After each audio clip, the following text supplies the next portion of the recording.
है दोस्तों, शुरू करते हैं chapter 1 number system. Number system जैसा कि आप चैप्टर के नाम से ही देख रहे हैं, इसमें नंबर से रिलेटेड आपका जो भी है सारा इसमें है। तो सबसे पहले ये जान लेते हैं कि एक्चुअली नंबर्स होते कितने तरह के हैं। तो सबसे पहले आता है आपका नेचुरल नंबर्स।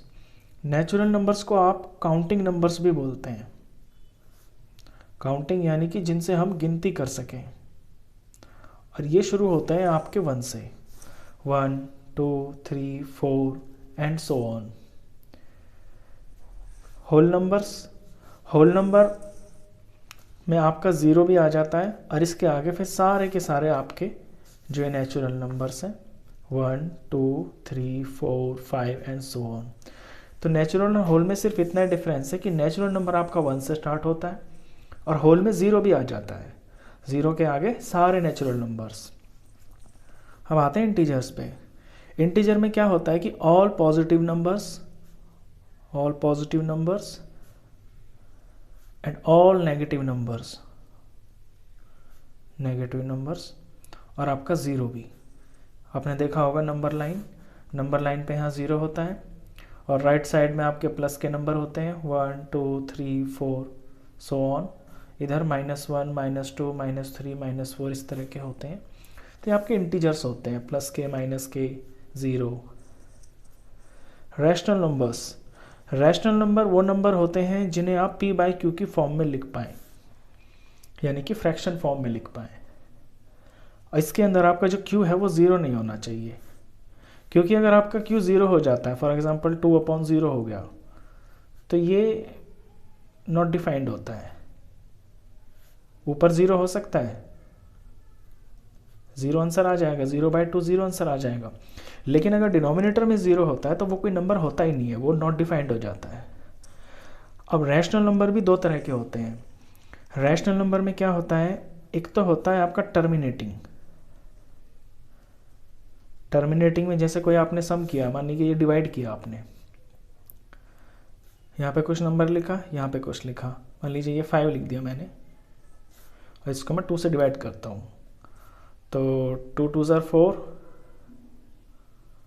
माइनस किया 1, पॉइंट लगाया, यहाँ 0 लगा दिया, 2 5 ज़ार 10, माइनस करके 0, रिमाइंडर 0 आ गया, सवाल पूरा ख़त्म हो गया।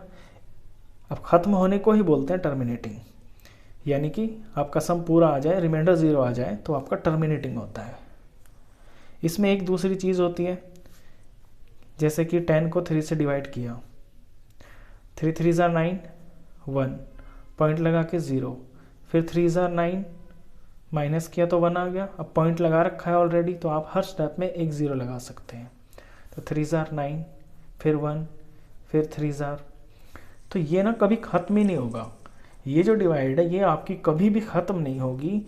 और ये इस तरह से लिखा जाएगा, 3.3 के ऊपर फिर बार लग जाएगा, यानी कि पॉइंट के बाद 3 बार का मतलब है कि अब आगे 3 ही आता रहेगा और सवाल कभी आपका ख़त्म नहीं होगा। तो इस तरह के नंबर को बोलते हैं नॉन टर्मिनेटिंग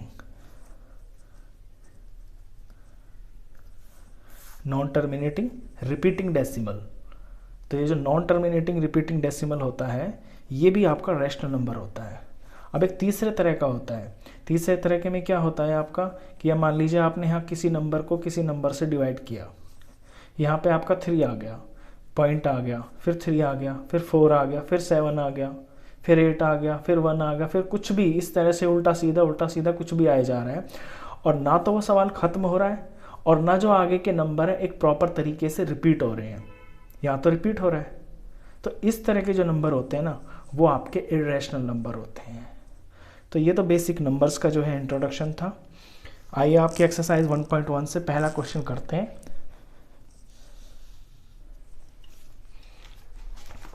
फर्स्ट क्वेश्चन में पूछता है, इज 0 अ रैशनल नंबर? क्या 0 कोई रैशनल नंबर है? Can you right it in the form p/q? क्या आप इसे p/q की फॉर्म में लिख सकते हैं 0 को? Where p and q are integers, जहाँ p और q आपके इंटीजर्स होने चाहिए, and q is not equal to 0, q आपका 0 नहीं होना चाहिए। तो ये तो मैंने अभी आपको बताया है कि 0/2 आप लिख सकते हैं, 2/0 आप नहीं लिख सकते, यानी कि नीचे जो q होता है उसमें आप 0 नहीं लिख सकते। तो सबसे पहले तो जो इसका आंसर होगा वो ये है कि yes, 0 is a rational number.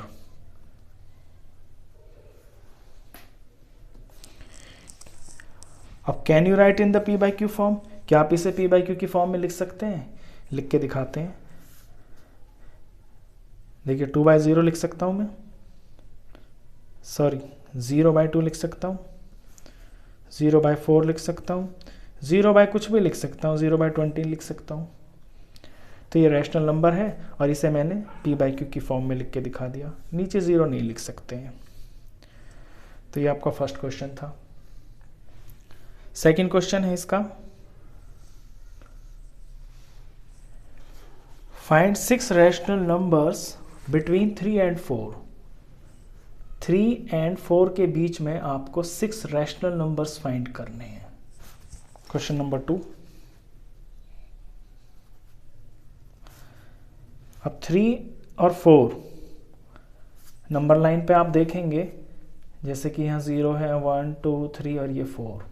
अब 3 और 4 के बीच में वैसे तो कोई भी नंबर लाइन नहीं करता होल नंबर, लेकिन वैसे तो बहुत सारे नंबर हो सकते हैं ना, जैसे 3.1 3.2 समथिंग, इस तरह के नंबर हो सकते हैं। तो वही तो होते हैं रैशनल नंबर्स। तो उस तरह के आपको 6 नंबर निकालने हैं। तो इन्हें कैसे करते हैं? सबसे पहले आप, क्योंकि इनके नीचे कुछ भी नहीं है तो आप 1 मान लेंगे, 4 के नीचे कुछ नहीं है तो आप 1 मान लेंगे। अब इसके डिनोमिनेटर को बड़ा करना है। बड़ा करने का मतलब है 3 और 4 को हम एक्सपेंड कर देंगे, एनलार्ज कर देंगे, जैसे रबड़ को खींच के एनलार्ज कर देते हैं ना, उसी तरह से मैं इसके डिनोमिनेटर और न्यूमिनेटर को दोनों को 10 टाइम्स कर देता हूँ। नीचे मैंने 10 टाइम्स किया है तो ऊपर भी 10 ही करना पड़ेगा। इससे क्या होगा, नीचे तो हो गया 10 और ऊपर हो गया आपका 30। ऐसे ही यहाँ भी मुझे इसके डिनोमिनेटर को भी 10 ही बनाना है। तो 1 से 10 किया तो 10 हो जाएगा, और क्योंकि नीचे 10 किया है तो ऊपर भी 10 से ही करना पड़ेगा। तो ये आपका 40 हो गया। तो हो गया ना ये एनलार्ज। पहले 3 और 4 था, अब आपका ये 30 और 40 हो गया। नीचे 10 और 10 रहेगा। अब 30 और 40 के बीच में आपको कोई भी 6 नंबर लिख देना है, वो तो आपका आंसर हो जाएगा। जैसे कि 31/10, इस डिनोमिनेटर को भी आपको ज़रूर लिखना है, क्योंकि तभी तो कंप्लीट पूरा नंबर बनेगा। 31/10, 32/10, 33/10, 34/10, 35/10 और 36/10। ये आपके 6 नंबर हो गए जो 30 और 40 के बीच में आते हैं। याद ये रखना है, ध्यान देने की जो बात है, आपको 30s के अंदर इंक्लूड नहीं करना है, 40 भी नहीं करना है, क्योंकि जो बीच वाले हैं ना, एग्जैक्टली वही नंबर लिखने हैं। चलिए, इसी तरह का आपका क्वेश्चन 3 है।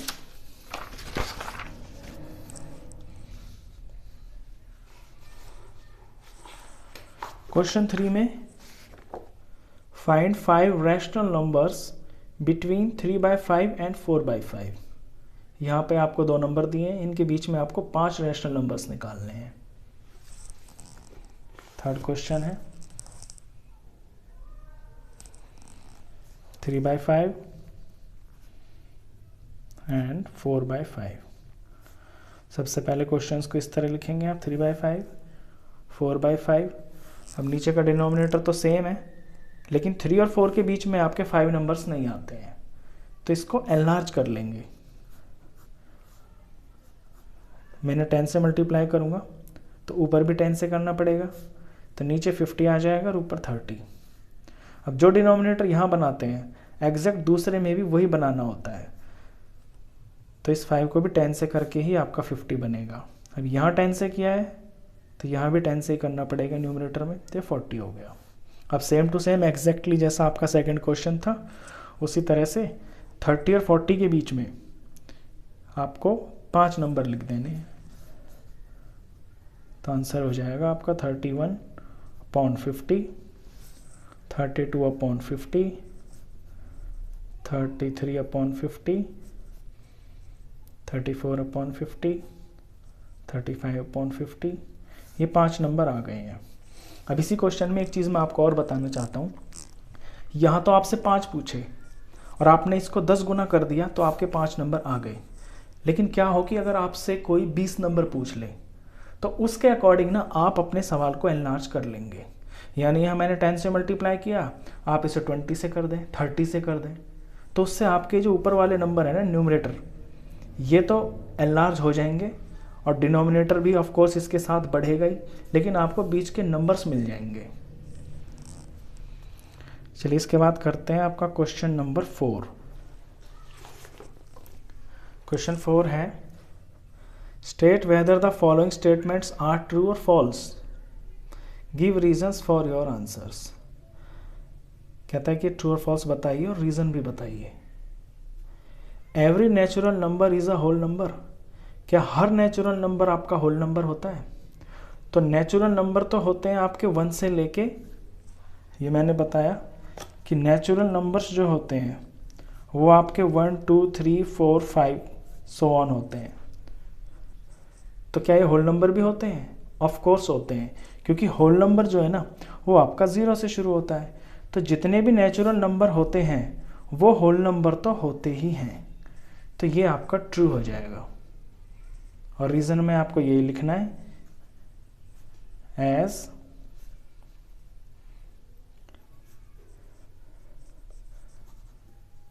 Whole numbers comprise of all natural numbers। comprise मतलब उसके अंदर आते हैं, होल नंबर के अंदर आपके सारे नेचुरल नंबर भी आते हैं। तो फर्स्ट पॉइंट का जो है ये आपका है ट्रू। सेकंड पॉइंट है every integer is a whole number, क्या हर इंटीजर होल नंबर होता है? और दोस्तों इंटीजर तो जो है ना आपका 0 भी होता है, आपका माइनस के नंबर भी होते हैं, ये तो इंटीजर होते हैं। लेकिन होल नंबर्स क्या होते हैं आपके? होल नंबर शुरू होते हैं आपके 0 से 1 2 3 और ये सारे पॉजिटिव होते हैं 0 के बाद। तो ये कह रहा है कि every integer is a whole number, तो ये बिल्कुल गलत है, क्योंकि इंटीजर में तो आपके 0 और माइनस के नंबर भी होते हैं, तो ऐसा नहीं है। तो ये आपका फॉल्स होगा सेकंड पार्ट। और रीज़न में इसमें ये लिखेंगे कि integers are also of negative number, as integers also comprise of negative numbers।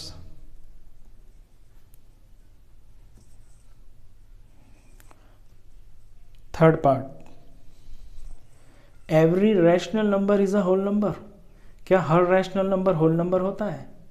अब रैशनल नंबर मैंने अभी आपको बताया जो p बाई क्यू की फॉर्म के होते हैं, लेकिन होल नंबर जो है आपका एग्जैक्टली पूरा नंबर होता है। रैशनल नंबर आपका ये हो सकता है 3/5 p बाई क्यू की फॉर्म का, लेकिन ये होल नंबर तो नहीं है ना। 2/1 2/5 5/1, अब इनमें 2/1 तो आपका होल नंबर है, क्योंकि 2/1 का मतलब 2 ही होता है, लेकिन 2/5 ये आपका होल नंबर नहीं है, लेकिन ये रैशनल नंबर है। तो every rational number is a whole number, ये फॉल्स हो जाएगा। तो थर्ड पार्ट में आपका जो आंसर है वो फॉल्स होगा,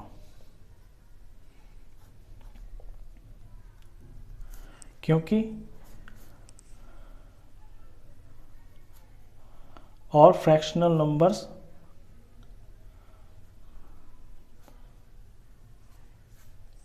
आर रैशनल नंबर्स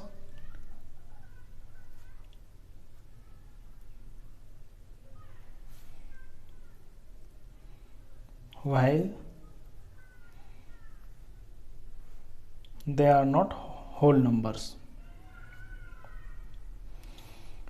क्योंकि हर फ्रैक्शन नंबर आपका रैशनल नंबर तो होता है, लेकिन हर फ्रैक्शन नंबर ना आपका होल नंबर नहीं हो सकता।